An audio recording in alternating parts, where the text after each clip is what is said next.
obrigado pela sua presença conosco. Muitos ensinamentos, muitos desafios. Queridos, fica o desafio, hein? Ele vem agora, a gente, com nossos desafios. Nós temos muito a fazer e que realmente isso seja uma verdade na nossa igreja. A vida de pequeno grupo, a vida de comunhão. Realmente nós não fomos e nós não somos chamados para ter uma vida dualista.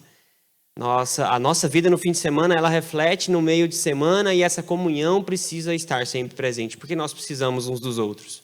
Vamos orar? Obrigado, Senhor, pela Tua palavra, que sempre nos desafia. Fale conosco mais uma vez, nesse último momento que vamos ser com o pastor Giovanni. Louvamos muito ao Senhor pela vida dele, pela disponibilidade, por tê-lo conosco aqui. Quantos ensinamentos, quantos aprendizados. Que o Senhor continue cuidando da vida dele, da família dele, dos seus planos futuros, de sabedoria, discernimento. Que ele possa sempre tomar as decisões pautadas na Tua palavra, Pai. E em concordância com a sua esposa. Que o Senhor realmente cuide de nós e cuide dele mais uma vez aqui. Fale aos nossos corações em nome de Jesus. Amém. Queridos, então, a gente pode ser... o pastor vai dirigindo aí em relação a perguntas. A gente quer abrir também para perguntas, para a gente fazer bem dinâmico aqui também, mais uma vez. Então, pastor Giovanni, está aí com a palavra.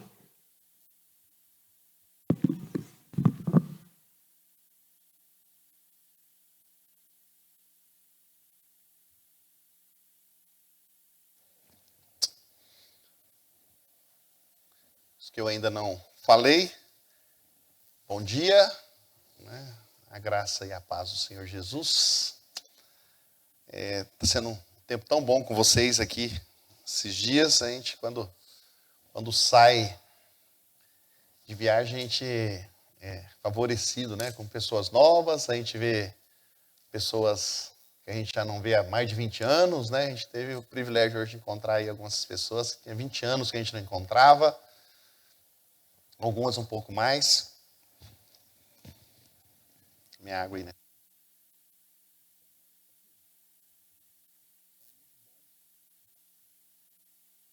Muito bom estar com os irmãos, né? E a gente vai nessa caminhada aí. Ontem, como eu falei à noite, tem sido muito bom ministrar sobre grupos pequenos. E eu acho que essa oportunidade que a gente tem de estar contando as coisas que Deus tem feito através da vida da gente é bom, né? A gente vai passando isso para as outras pessoas.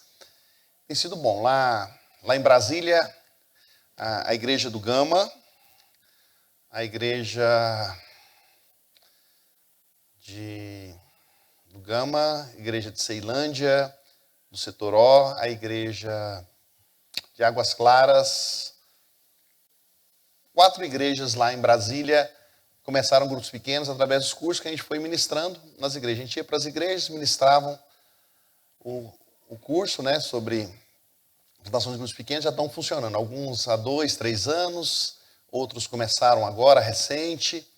A gente está vendo acontecendo. Belo Horizonte a gente foi, ministrou, o pessoal começou lá o trabalho de grupos pequenos, né? Estava bem mirradinho o trabalho lá em Belo Horizonte, então começou a caminhar. Mês passado tive em Fortaleza, né? Ministrando para as igrejas de Fortaleza. Então tem sido bom poder passar um pouquinho disso que Deus tem feito nas nossas vidas. Nos últimos cristãos evangélicos, todos eles eu tenho escrito alguma matériazinha, sempre voltado para grupos pequenos, né?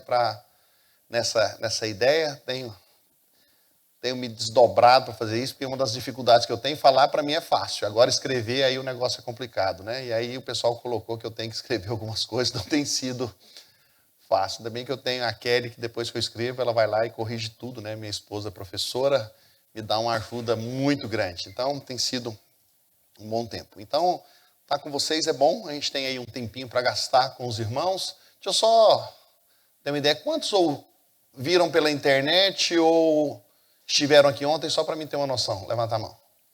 Ontem.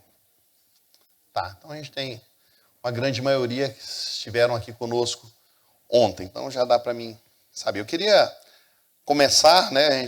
Aqui tudo nosso tem que ser voltado e pensado na Bíblia. Eu quero usar 2 textos agora pela manhã.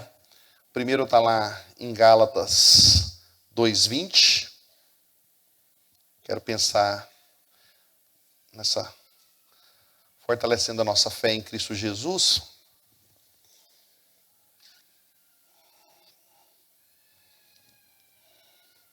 Logo já não sou eu quem vive, mas Cristo vive em mim. E esse viver que agora tenho na carne, vivo pela fé no Filho de Deus, que me amou a si mesmo e se entregou por mim. Né? Eu acho que esse versículo aqui é a síntese lá de Carlos Studd, ou de Charles Studd, depende do jeito que você vai olhar, se você vai ler em inglês ou em português. Mas se Jesus Cristo é Deus e morreu por mim, que sacrifício maior eu posso fazer por ele, né? Eu acho que é mais ou menos esse texto aí de Gálatas 20 que ele estava pensando quando ele escreve aquilo, né? Como eu posso fortalecer a minha fé e fazer a vontade do Senhor no dia a dia, né? Como é que eu posso, que atitude eu posso ter aí nesse processo de implantação de grupos pequenos? Como é que eu posso viver isso no meu dia a dia? Como é que eu posso viver isso? 1 Tessalonicenses 4, 3 e 4 fala assim: a vontade de Deus é que vocês sejam santificados, abstenham-se da imoralidade sexual. Cada um saiba controlar o seu corpo de maneira honrosa. Né? Atos 5:42, a gente trabalhou ontem, todos os dias, no templo, de casa em casa, não deixavam de ensinar e proclamar Jesus Cristo, o Senhor. Né? Quando eu penso em grupos pequenos, eu gosto muito de pensar em Moisés lá, orientado pelo sogro Jetro. Né? Ele estava ali quase ficando doido, aquele tanto de gente, era o dia inteiro atendendo pessoas, e aí chega o sogro dele, né? Chega o seu sogro e fala: rapaz, desse jeito você não vai para frente não, vamos dividir. Vamos dividir isso aí, vamos trabalhar grupos menores para que você possa dar conta da condução desse povo, né? Eu falo que ali a gente tem os primeiros grupos pequenos, né, sendo formados ali para que ele pudesse dar conta do trabalho, né? A gente olha para o texto e a gente consegue ver isso. Então a gente vê ele sendo instruído a cuidar das pessoas, a viver de tal forma. Eu queria ler alguns textos lá de Êxodo 18.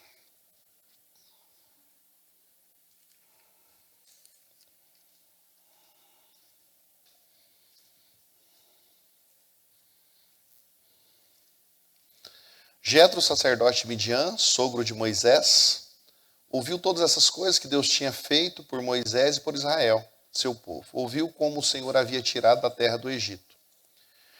Jetro, sogro de Moisés, foi até ele, levando consigo Zípora, mulher de Moisés, depois que havia enviado até ele, juntamente com 2 filhos dela. Um dos filhos chamavam Gerson. Deixa eu chegar um pouquinho mais na frente.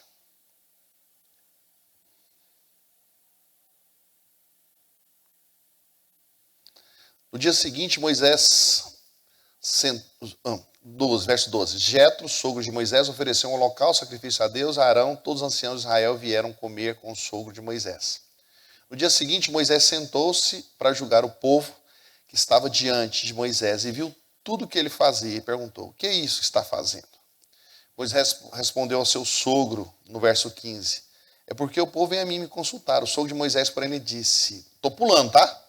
Verso 17: não é bom o que você está fazendo. Com certeza todos ficarão cansados. Aí ele aconselhou no verso 20: ensine-lhes os estatutos e as leis que façam conhecer o caminho. Procure entre o povo homens capazes, que amam a verdade, lá no verso 21, e odeiam a corrupção. Coloque-os como chefe do povo, chefes de 1000, chefes de 100, chefes de 50, chefes de 10, para que julguem este povo em todo o tempo,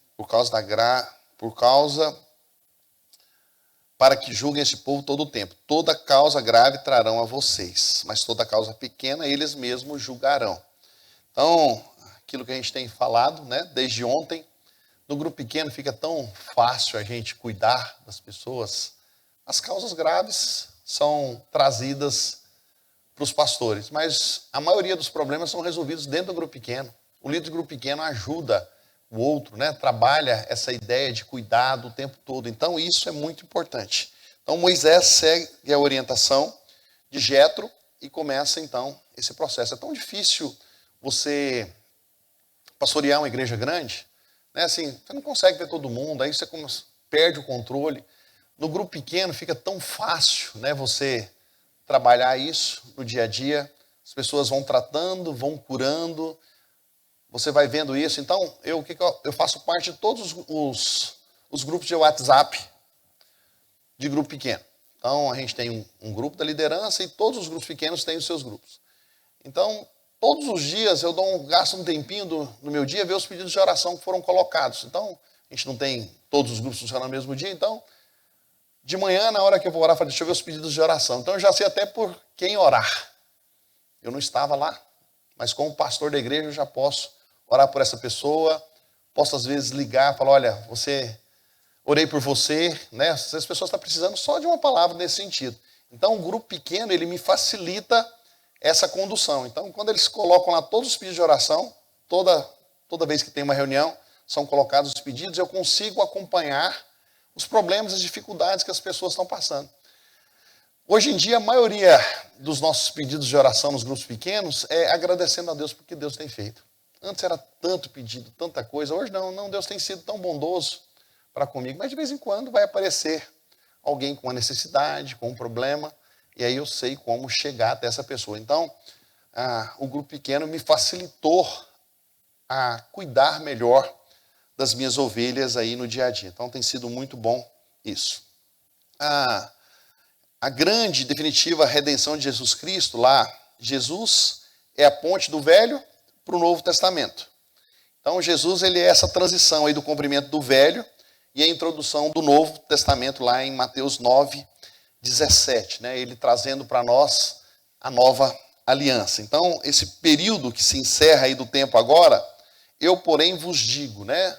Faça diferença, né? Ande de modo digno, ande de uma forma que você possa caminhar no dia a dia. Então, ele encerra o período do antes e inicia então o tempo do agora. O que eu posso fazer agora? Mateus 5 fala, eu, porém, vos digo. Né? Então, Deus chamando a igreja para fazer diferença. Então, Jesus, ele é o último dos sacerdotes, profetas aí do sacrifício, lá em Hebreus capítulo 5 e 10, falando, olha, agora vocês vão fazer diferença. É papel da igreja. O sacerdócio é para todos os crentes. Eu acredito assim. Todos nós somos aqueles sacerdotes que vão fazer diferença. Eu estava agora na hora do intervalo, uma pessoa me abordou, eu olhei, não consegui ver. Aí ele me falou assim, pastor, eu tive um encontro com Cristo depois dos 60. Perdi muito tempo da minha vida. Eu falei, não, meu irmão, é agora. Primeiro amor, usa esse primeiro amor para fazer diferença na vida das pessoas. Então,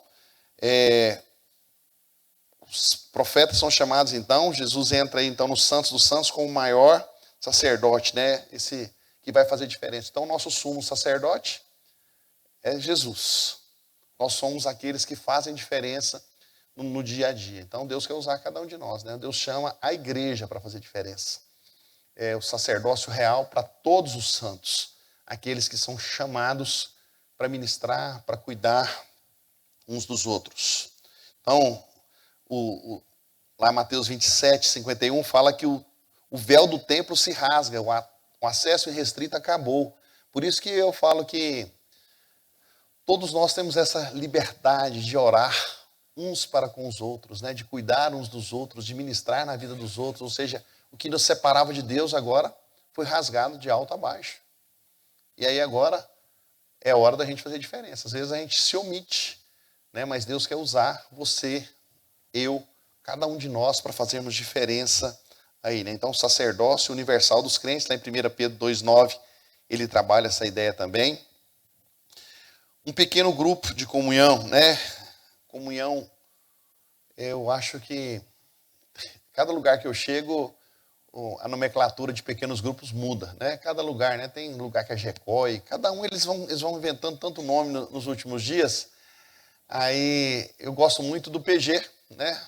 E quando eu comecei a trabalhar com os pequenos, na igreja de Campinas a gente não usava a expressão PG, a gente usava GP, que era grupo pequeno, né? Aí o pessoal pergunta, por que lá na Bethesda vocês usam PG? Porque eu falo, Pastor Gil. Então, o pequeno grupo, ele trabalha essa ideia. Eu acho da gente trabalhar isso. Ontem eu falei com o pessoal que estava aqui, que a definição de pequeno grupo é que ele tem que ser pequeno. Para um cuidar do outro, né? Para um estar ministrando a vida do outro. Os relacionamentos que são nutridos com amor, né? Uma estratégia de Jesus para nós, de estar cuidando uns dos outros através do grupo pequeno. É muito difícil você chegar numa igreja como a de vocês, o tamanho que vocês têm hoje, e um cuidar do outro. Tem gente que vocês nunca nem viram, não é isso? Tem gente que você talvez até viu, sabe que é da igreja, mas nunca falou. No grupo pequeno, não. No grupo pequeno, a gente conhece, a gente sabe o cheiro. Já pararam para pensar nisso? Quando a gente abraça uma pessoa, cada pessoa tem um cheiro. No pequeno grupo, a gente conhece o cheiro uns dos outros. A gente sabe o jeito da pessoa. Tem um pequeno grupo lá que chegou recentemente uma pessoa e ele é sabe aquele matutão da roça? Fala aquele jeitão assim. Meu Deus do céu, como é que é diferente, né? Eu falei pro pessoal, como o pessoal tá amando aquele matuto? O jeitão dele, aquele goianão lá da cidade do Netinho. Vocês sabem que o Netinho é uma pessoa fora de séries, né?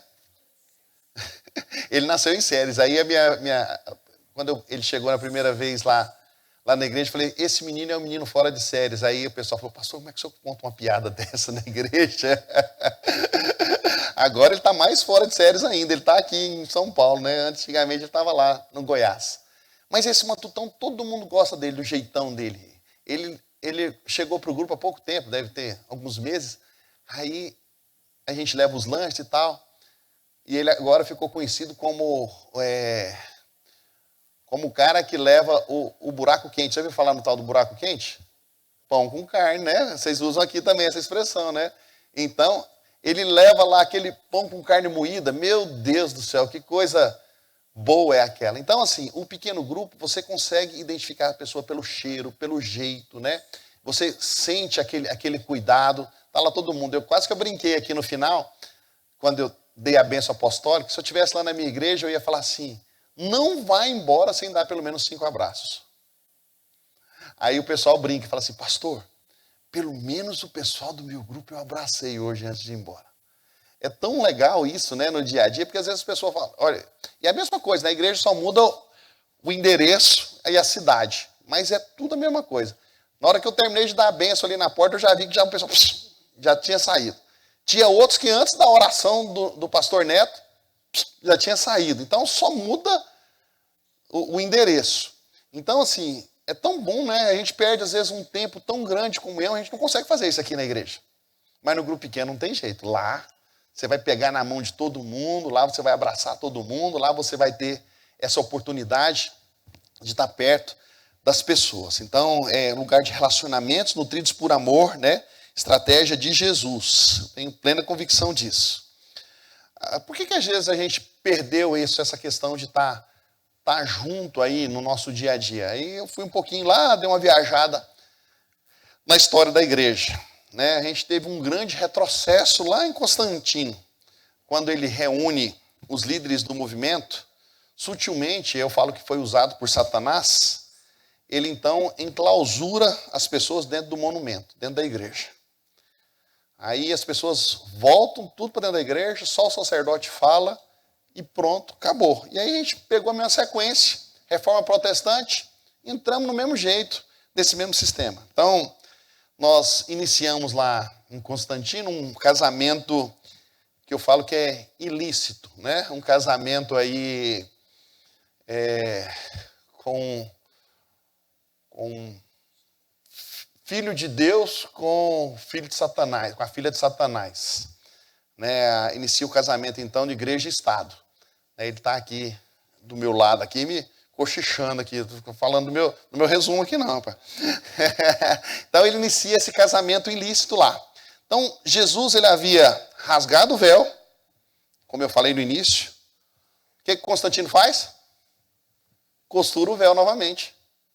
Deixa eu trazer o povo para cá. Só nós é que podemos levar as pessoas até Deus. Só a igreja pode levar o povo até Deus. Então, Jesus rasga, Constantino costura o véu e costura mal costurado. Fica um negócio remendado ali. Então, essa volta à instituição, morre o movimento, né, de pessoas de casa em casa, no templo, no dia a dia. E aí essa igreja, então, agora, transforma-se novamente em um grande monumento. Lembra que eu falei ontem? Eu estava falando assim, eu cheguei ontem, aí na hora que nós paramos o carro, eu acho linda a igreja de vocês, e aí eu parei lá na porta e a Natália falou assim, a igreja é tombada pelo patrimônio. Aí eu fiz uma pergunta para ela, é bom ou é ruim? Né? Tem uma série de nuances aí. É bonita, faz parte da história, mas se a gente quisesse derrubar tudo aqui e fazer um templo para 2.000 pessoas, a gente não pode. Está tombado, está lá. Mas aí a gente tem alternativas, né? A gente não pode, a gente pode continuar usando o salão tombado e mudar lá para onde vocês têm a quadra e fazer um templo lá para 2.000 pessoas. É difícil isso? Está tão pertinho aqui, todos vocês vêm de carro para cá. E eu vou falar para vocês que eu tive aqui a última vez, eu não sei se eu estive, foi na igreja do Bosque, e alguém falou, na hora que nós passamos, alguém mostrou lá o que vocês tinham, onde tinha a quadra. Falei, opa, lá dá para fazer um negócio grande. Há quase 20 anos atrás.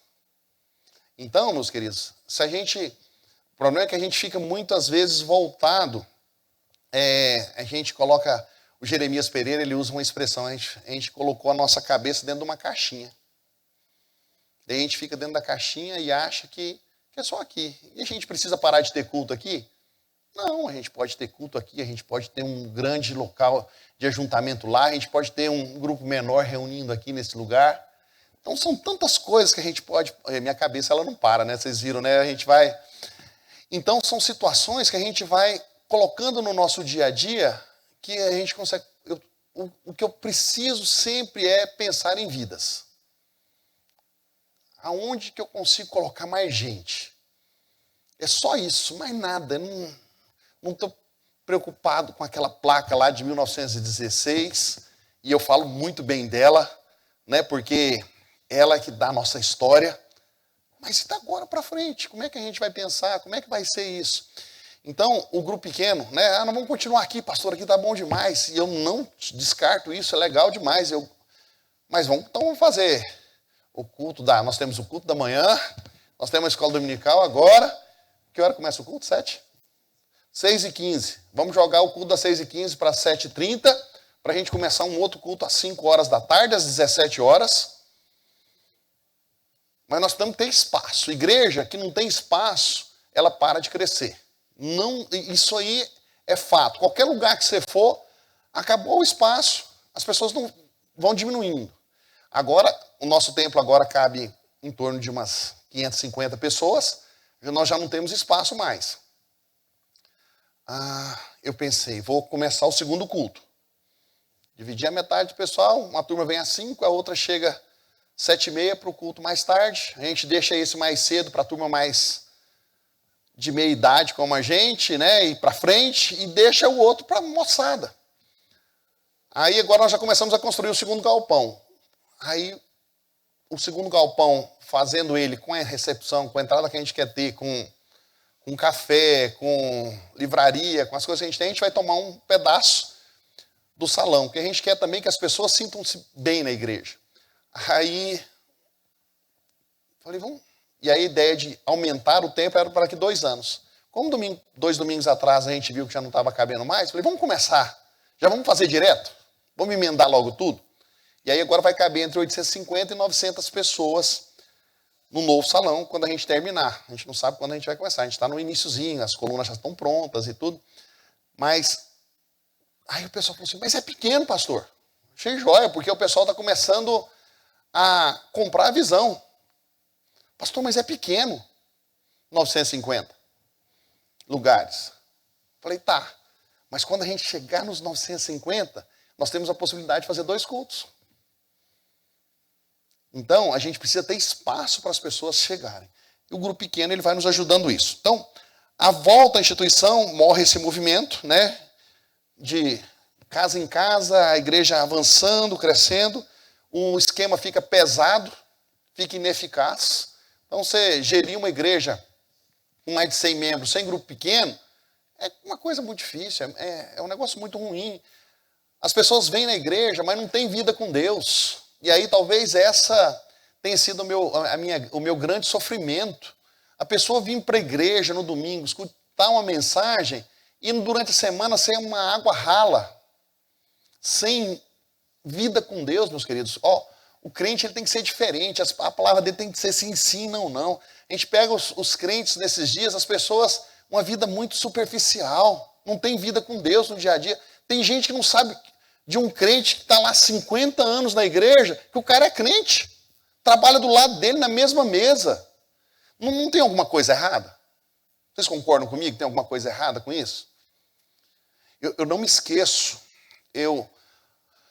alguns anos atrás, muitos anos, antes de eu ser pastor, eu fui numa repartição pública lá em Goiânia, e minha prima trabalhava naquela repartição pública, eu cheguei naquela repartição pública, minha prima me recebeu muito bem, né? Primo primeiro, tal.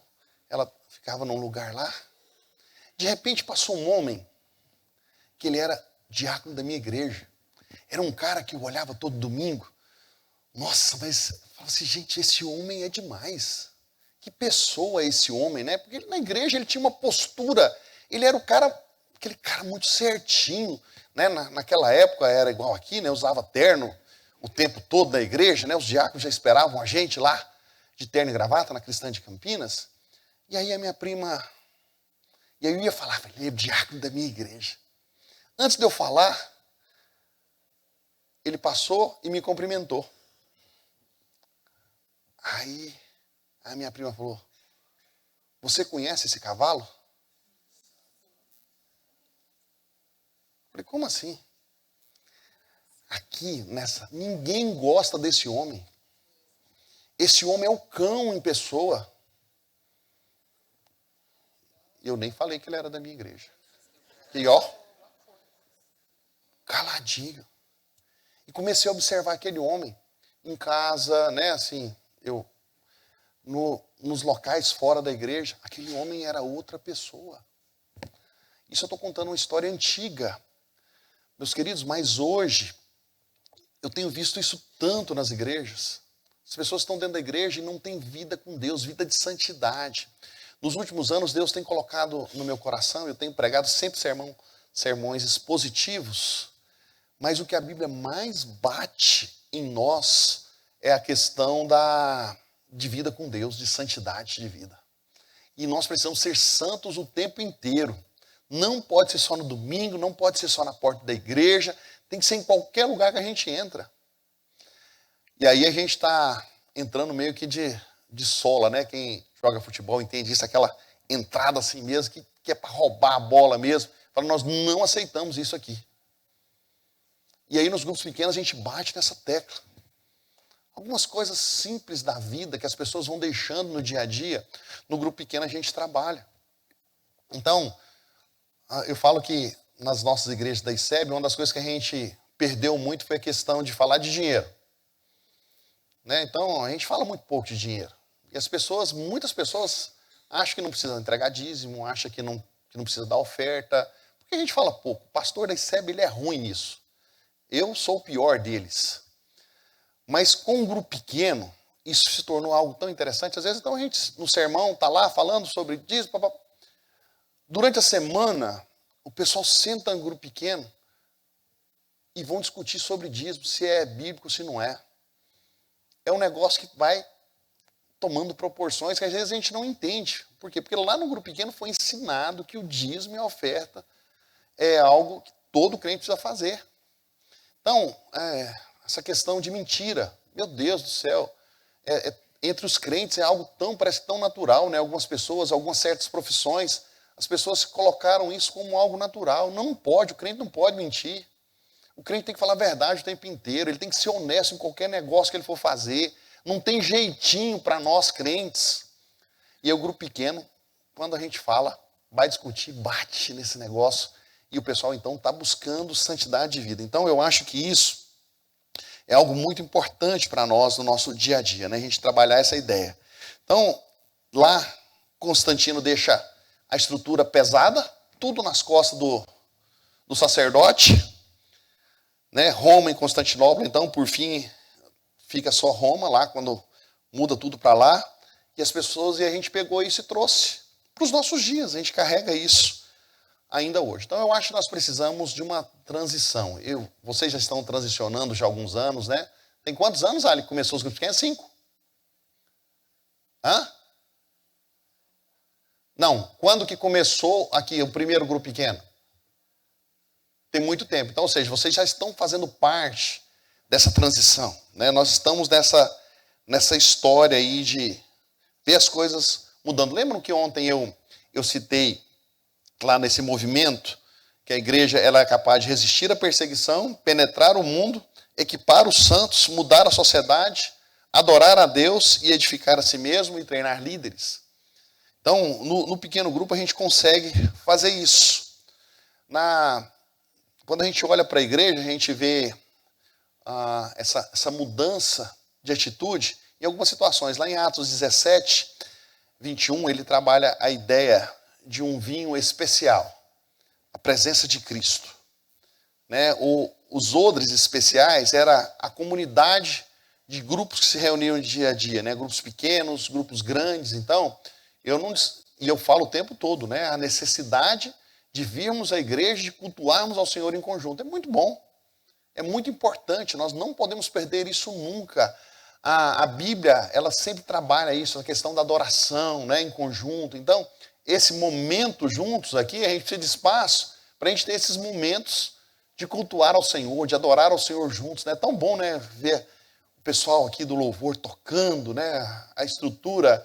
Vocês levaram um grupo de irmãos para Anápolis, né, com um coral. Que coisa extraordinária foi aquilo no dia que vocês estavam lá em Anápolis com a gente. Foi tão bom, né, ver vocês ministrando. Então, essa ideia da adoração é muito importante. Então, Atos 2:46 trabalha essa ideia do templo, casa em casa. Atos 5:42, templo, casa em casa.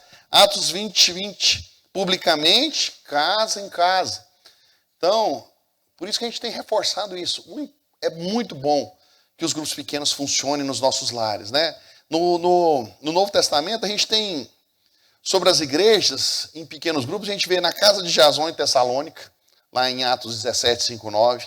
Na casa de Filipe, em Cesareia.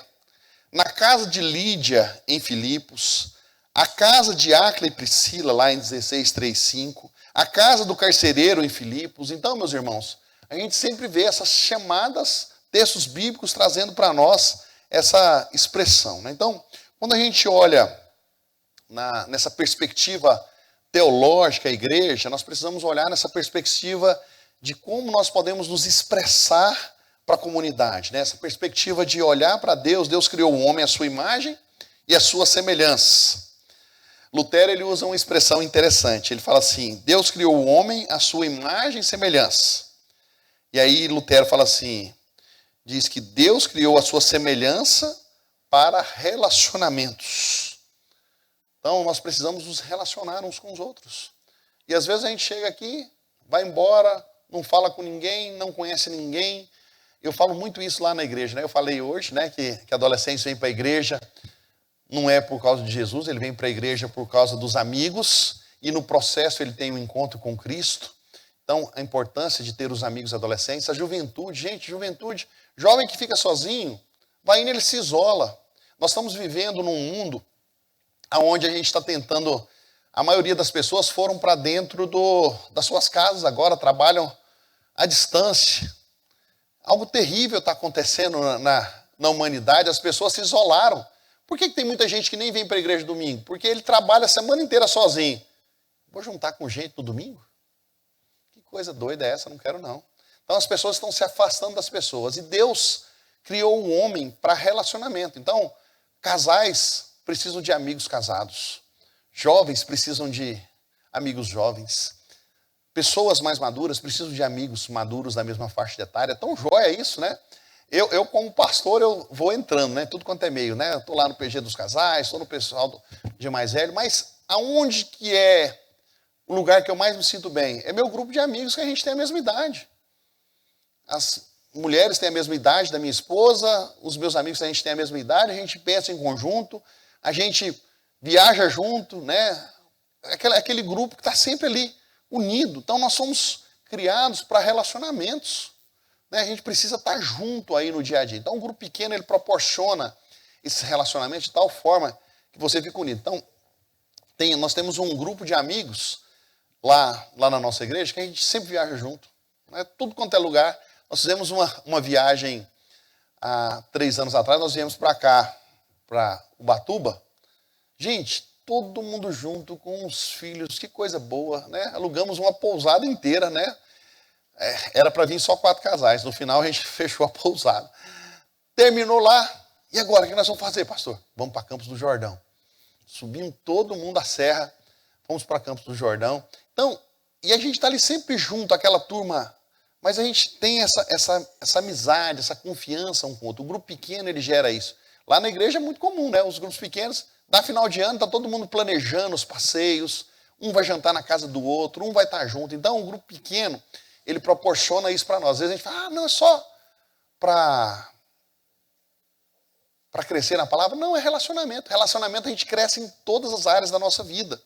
Isso é muito bom. Então, a gente vai trabalhando isso. Então, quando a gente olha para o Senhor, né, a gente fala, nossa, Ele nos criou para relacionamentos. Essa perspectiva que vai fazer diferença na nossa vida no dia a dia. Essa companhia de Cristo lá, foram as últimas palavras lá em Mateus 18, 20, né, andar com Jesus e fazer andar com o Senhor, é tão bom quando a gente pode.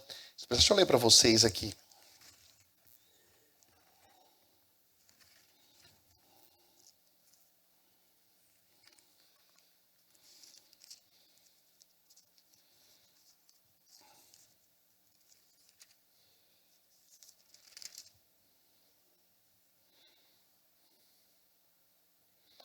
Porque onde estiverem 2 ou 3 reunidos em meu nome, ali estou no meio deles. Todo mundo conhece esse texto de cor, né? Esse versículo de cor. Então, aonde estiverem 2 ou 3 reunidos no meu nome, ali eu estou. Então, meus queridos, é tão bom essa comunhão junto com os irmãos, né? Como a gente pode desfrutar disso no dia a dia. A perspectiva de reino, né? Todo o reino, ele se organiza em pequenas comunidades. Jesus, então, estabelece seu reino como uma comunidade base. Lá eu falei para vocês, lá com os 12 discípulos. E aí fala, olha, façam diferença. A perspectiva daquilo que o Senhor tem para nós no nosso dia a dia de corpo, né? Paulo ensina à igreja o corpo de Cristo. Então, o pequeno grupo é a melhor coisa, a melhor ferramenta para que esse corpo esteja unido em pequenos lugares, é onde eu vou me relacionar. Então, já saiu uma turma hoje que vocês não viram. Daqui a pouco vocês saíram, alguns vão sair muito rápido, não vão falar com ninguém. Talvez hoje vai falar porque o pastor falou. Deixa eu segurar um pouquinho. O pastor Neto disse que ele morria de medo de ir numa igreja, que as pessoas não ficassem na porta conversando depois do culto, né? E ele disse que aqui tem um diácono que acaba mandando eles embora, né? Que é muito amigo e fala, gente, está na hora, né, de ir embora. Mas como é bom isso. Quando eu falo com o pessoal, não vai embora sem dar pelo menos 5 abraços, é porque as pessoas possam ter um pouquinho de intimidade, tocar em alguém no final do culto, né? Pegar na mão, não vai embora, né? Para mim, vocês já viram aí que eu sou um pastor que gosta muito de estar junto. Pensa num homem que sofreu na época da pandemia. Meu Deus do céu, que coisa louca foi aquilo, né, gente? Da onde a gente imaginava que um dia a gente ia passar por isso, por uma coisa como aquela que nós que nós vivemos. Mas eu lembro que quando eu abri a igreja a primeira vez, tinha poucas pessoas e chegou uma família na igreja, né? Todo mundo de máscara, você não conseguia identificar ninguém, né? A gente parecia uns bandidos, né? Nós fomos aqui para Ubatuba, eles não deixavam a gente entrar na padaria todo mundo junto, aquele tanto de crente, né, de máscara, não pode entrar, tem muita gente aqui juntos, né? A gente não podia nem lanchar juntos. E aí, nessa perspectiva de todo mundo de máscara, aquela coisa, chegou uma família e eles sentaram, eu identifiquei que não era da igreja.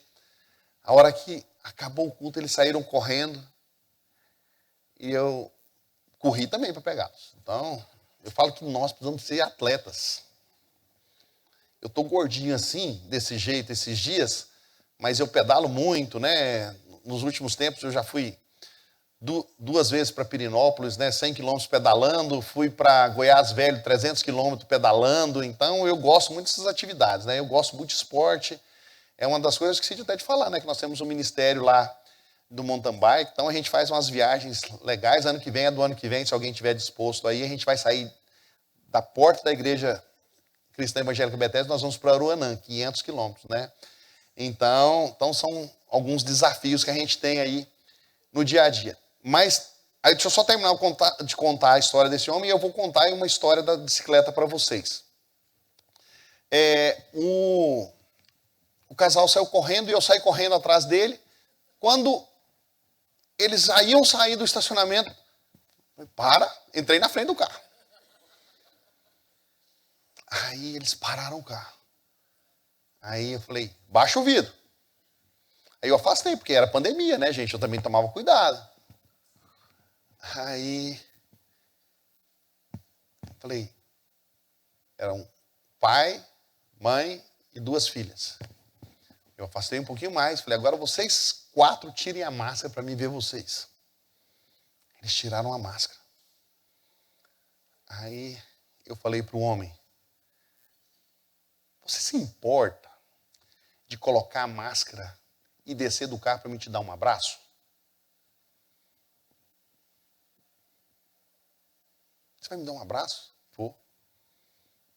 E ele desceu do carro, eu dei um abraço nele.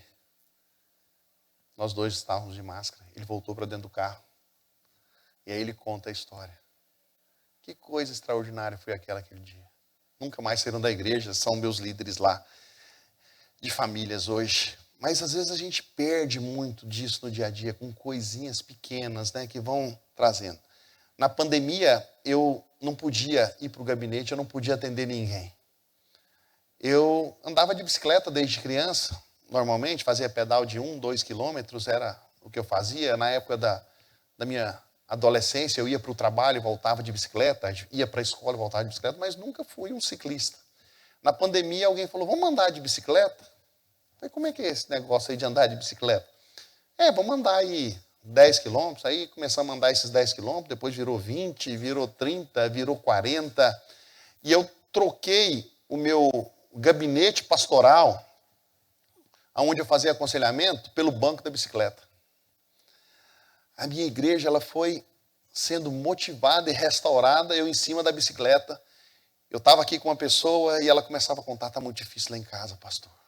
Todo mundo dentro de casa, eu não estou aguentando meu marido mais. Aí eu falava, olha, faz isso, vai nesse caminho. Dava uma freadinha, segurava a bicicleta, ia lá para trás, onde estava o marido dela. Ele chegava, pastor do céu, você não sabe o que é aguentar minha mulher. Dá vontade de rir, né?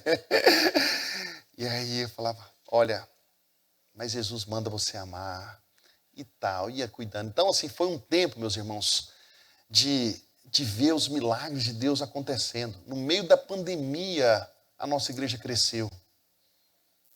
Cresceu. Era um negócio louco, todo mundo, as igrejas fechando e a nossa crescendo. Mas eu acho que hoje a gente tem que procurar estratégias, né? Eu falei assim, gente do céu, que coisa boa foi esse banco da bicicleta. Que coisa extraordinária foi isso. Já estava quase acabando a pandemia. Não estava acabando não, estava lá no auge da pandemia. E a gente com esses pedais malucos, longos. E aí nós fizemos lá da Samambaia a ponte JK, ida e volta dá 50 e poucos quilômetros. Aí eu cheguei em casa, nesse dia era 00:30, e eu brincava assim, falava assim, Covid vai me pegar nada. Como é que o Covid vai me alcançar numa velocidade dessa que eu tô? E aí eu tinha um outro pedal já marcado para 5:30 da manhã. Cheguei 00:30, 5:30 tinha de sair. Então eu tinha de acordar 4:30, que eu demoro demais para me ajeitar. Saí no outro dia, pedalei na volta, estava vindo com uma turma boa. E aí na volta desse pedal, eu comecei, tá ofegante, aquela coisa e tal. Então o que foi, pastor? Eu falei, cansado demais, velho. Agora já fez mais de 100 quilômetros que eu estou pedalando. Em menos de 24 horas eu já pedalei uns 140 quilômetros, mais ou menos. Então é por isso. Eu cheguei em casa, falei, bem, não estou bom não. No outro dia, estava com Covid. Aí minha esposa, e aí? Eu falei, Deus vai cuidar da gente. A gente passou pelo processo, foi tão bom, né, ver como o cuidar de Deus com a gente. E eu entendi que o meu corpo físico estava bem preparado, né, para passar por aquela luta e por aquela dificuldade. Mas a gente sempre lá, junto com as pessoas, cuidando o tempo todo. Então, Deus chama você e eu para cuidarmos de pessoas. Crescimento, né? A igreja, e aí eu vou usar uma palavra que todo mundo conhece, mas que toda vez que eu escuto ela, para mim, toda vez que eu falo essa palavra, eu só me vem à cabeça o pastor Jeremias Pereira, da 8ª Igreja Presbiteriana. Ele fala assim, você pode experimentar um crescimento exponencial se você amar vidas. Se você olhar para pessoas, né? Então a gente experimenta isso. O serviço, né? Eu falei lá no meu sermão, no início, né? O serviço são servos dotados espiritualmente para fazer diferença na vida das outras pessoas. A igreja do Novo Testamento, ela vivia de tal forma que as pessoas eram alcançadas no dia a dia, né? A sobrevivência. A igreja sobrevive à perseguição, sobrevive a momentos difíceis quando nós estamos juntos. Aí esse grupo do pedal se tornou o maior grupo da igreja. E a gente começou a reunir, foi juntando, tinha dia que a gente tinha de fracionar as pessoas aí para andar juntos. Então, mas um cuidava do outro, né? A gente saía, estava junto, a igreja permaneceu firme por causa de algo. Que susto, gente. Para com isso, Ali. Agora hoje não é você não, né, Ali? Então a gente passa... Quantos minutos agora? Tá. Então ela sobrevive, né? A igreja não é essas 4 paredes, é isso que eu queria só deixar para vocês. Isso aqui para a gente é um lugar onde vem e cultua o Senhor juntos. A igreja sou eu e você. Né? Lá debaixo da mangueira, reunido, nós somos igreja, pessoas. Eu falo que a vida missionária, ela proporciona algumas alegrias para a gente. Eu tive o privilégio de ser missionário na África durante 4 anos, a gente trabalhou Moçambique, Zimbábue e África do Sul, mas você reunir com as pessoas debaixo de uma árvore e ver a alegria daquelas pessoas, aquilo era igreja. Se reunir debaixo de um negócio de palha, cercado por palha, o chão batido, as pessoas adorando a Deus, é igreja.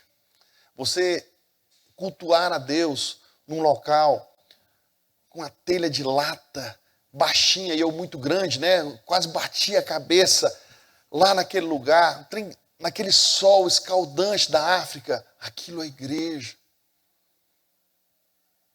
A minha casa, quando eu levo as pessoas para lá, lá é a igreja do Senhor reunida, fundamentada, que vai fazer diferença na vida das pessoas. Então, cada casa, um templo. Cada crente, um sacerdote. Imagina que impacto que isso vai causar na nossa sociedade. A gente pode mudar isso. Todo membro mobilizado para o ministério de Cristo. Encontros no templo, encontros em casa. A igreja sendo esse corpo de Cristo o tempo todo. Poder, a igreja tem acesso à maior arma que existe. A gente está vendo aí nesses dias aí os drones tentando entrar em Israel. uns mísseis lá, os mais modernos, tentando entrar em Israel. Nada chega.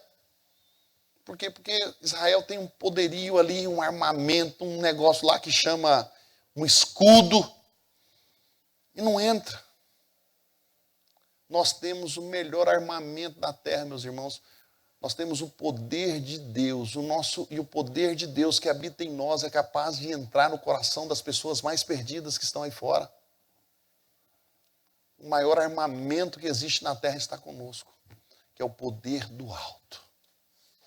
Deus, quando Jesus sobe aos céus, a igreja fala que Deus abriu o nosso entendimento para que nós pudéssemos olhar para as pessoas. E aí o poder do alto veio sobre a igreja. E esse poder de Deus veio sobre a vida de cada um de vocês, sobre a vida de cada um de nós, para que nós pudéssemos alcançar a vida das pessoas. Não vem nenhum de nós aqui para falar, não, eu não sou muito fraquinho. Não. Você tem o maior poder que existe na terra. É o poder de Deus. Use isso para a honra e para a glória de Jesus. E no grupo pequeno isso vai ser uma ferramenta extraordinária. Deus abençoe os irmãos. Obrigado aí por esse tempo. Dá tempo de fazer uma pergunta ainda? Ah.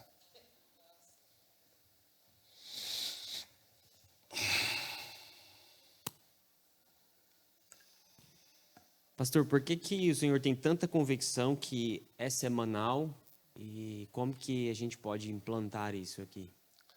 Tá. A minha convicção é das coisas que eu tenho experimentado nos últimos tempos. Né? Você vê, quando é quinzenal, e eu ainda tenho um ainda lá na igreja, que é quinzenal, e a gente está de cima deles, e eles sabem que não está bom. É o meu maior perder, é esse que é quinzenal. Eles estão reunindo lá, eles brincam que quando eu chego lá, eles avisaram para o pessoal não ir, para ficar só metade, para mim não multiplicar o grupo.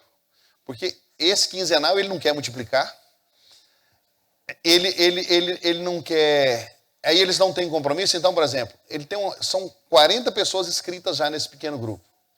Esses 40 pessoas, eles nunca está todo mundo lá. Então, toda reunião que você vai ter um grupo pequeno, diferente. Então, não funciona.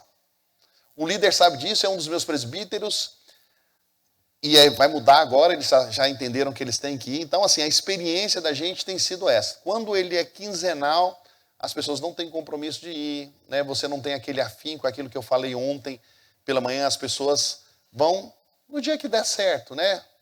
Então, não tem compromisso, falta compromisso. Por isso que semanalmente, as pessoas têm compromisso, é um dia da semana, eu bato muito na tecla aonde você, até se você, tem gente lá, nós temos alguns PGs que eles são rotativos, é ruim porque a pessoa nunca sabe para onde ir durante a semana.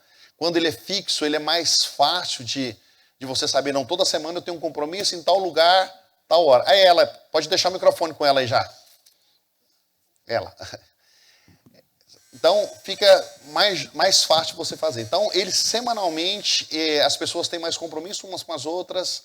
Se chega no dia da reunião, e às vezes ele está cansado em casa e fala, mas se eu for hoje vai ser tão ruim, né? Vai faltar a minha presença lá. Eu podia estar fazendo diferença na vida de outro. Então, as pessoas começam a participar mais. Então, ele semanalmente, realmente, ele funciona melhor. Então, a ferramenta tem sido melhor. Complementar exatamente isso. A gente tem um grupo que é de crianças, mães com crianças, é um clube de leitura, e era quinzenal. E era legal, mas era isso. Era assim, vai ter o clube, era uma coisa esporádica, não tem que fazer ver uma história. E as crianças também ficavam assim, as crianças queriam ir mais. Então, as mães tinham mais isso, né? Sexta tem uma sexta livre, eu posso marcar um compromisso, marcar um médico.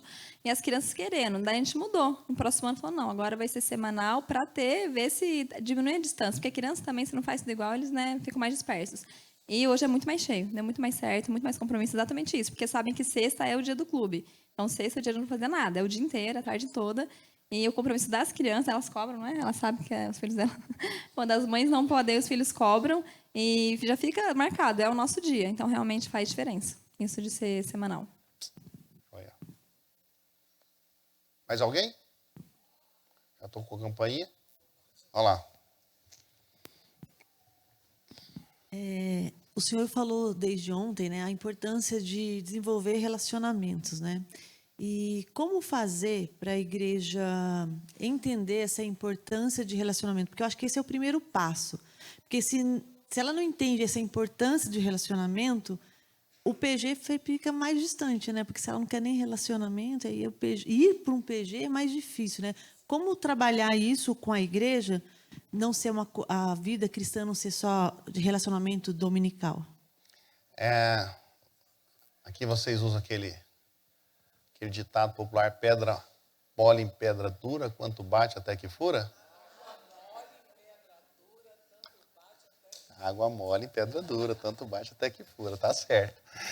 Tá joia? Não tem esse aí? Ó, não tem jeito. O único jeito é falar. É falar. O pastor Neto vai ter que bombardear vocês, o pastor Valdenberg vai ter que bombardear vocês, a liderança vai ter que bombardear vocês, é o tempo todo. Eu não tenho 100% da igreja ainda em grupos pequenos, não. É meu sonho. A resposta seria mudança de mentalidade a começar da liderança. Você sabe como é que eu chamo? Virada de chave. Vocês precisam virar a chave. Se não virar a chave, por isso que a programação aqui, o Ali colocou vocês que são líderes. E aí vocês é que vão atrás, não tem jeito. É vocês é que vão estar correndo. Por isso que eu falei, como é que eu vou pegar a pessoa de relacionamento se eu sou líder de grupo e não estou nem aí para ninguém? Lá na igreja agora, é imitação, tudo na Bíblia é por imitação. Então, Cristo dava o exemplo para a gente seguir, Paulo dava o exemplo, era para a gente seguir. Então, a nossa vida tem que ser por imitação. Então, o pastor, ele correu atrás da ovelha para pegar ela no estacionamento? Lembra que eu contei ontem da líder de grupo pequeno que estava na porta, e o marido falou: você está parecendo um pastor aqui, cercando todo mundo que chegou na igreja hoje. Imitação, não tem jeito, não tem outra forma. Então, você vai pegar lá na Bethesda, e o Neto é testemunha disso, os meus líderes acabam um culto, e eu bato muito nessa tecla, e a minha igreja já conhece, já sabe isso. Então, eu falei que eu chego mais cedo, pego na mão de todo mundo que entra, no final eu pego na mão de todo mundo que está saindo. Mas nenhuma das minhas ovelhas que não tem problema para na porta da igreja para me falar problema. Porque eles sabem que eu estou na porta da igreja para aqueles que acabaram de chegar. Então, eu não sou sobrecarregado com isso. Então, as pessoas, durante a semana, eles marcam um horário para falar comigo e tal. Durante a semana, eu estou ali para visualizar aqueles novos que chegaram. O meu objetivo principal é ganhar aqueles que estão chegando. E aí, os meus líderes de grupos pequenos fazem a mesma coisa. Eles vão lá para o fundo, ficam lá olhando e tal. Às vezes eu estou conversando. Sua primeira vez e tal, já está lá com um kitzinho que eu falei para vocês, que eles recebem, fica mais fácil a gente identificar na hora que eles vão sair na porta. Apesar que eu já fico lá de cima, eu já fico olhando tudo. E aí eu recebo tudo bem, que bom que você veio e tal. Você mora onde? Aí eu moro lá é por quadra, eu moro na 122. Lana, mora na sua quadra. Ela já encosta. Chega o outro, você mora onde? Aí eu moro na 300. Fulano, mora lá perto de você, seu PG. Então, o pessoal já fica todo mundo atento, ligado a isso, para que as pessoas entendam o relacionamento. Eu acredito que no próximo ano eu vou ter 80% da igreja em grupos pequenos. É o meu alvo para o próximo ano. Hoje eu já estou aí na faixa de uns 60%, um pouquinho mais. Então, a gente tem trabalhado isso. Não é fácil, é um processo, né? Então, as pessoas entenderem a necessidade de se relacionar. Pastor, bom dia, tudo bom? O senhor tinha comentado na pregação que, no seu caso, você disponibiliza o seu sermão para os pequenos grupos estudarem e refletirem sobre.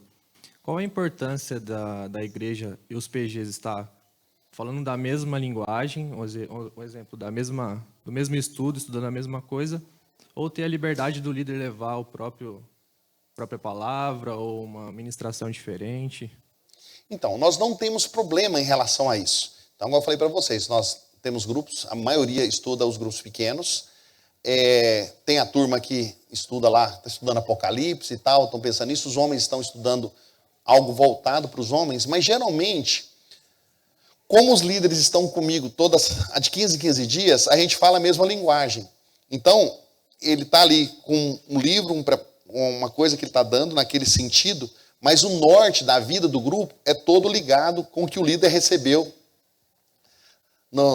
na última conversa que a gente teve entre a liderança da igreja. Então está todo mundo afinado um com o outro, trabalhando isso, essa mesma perspectiva. Então, no sermão de domingo, vou voltar aí a ideia do dízimo, nós falamos sobre dízimo.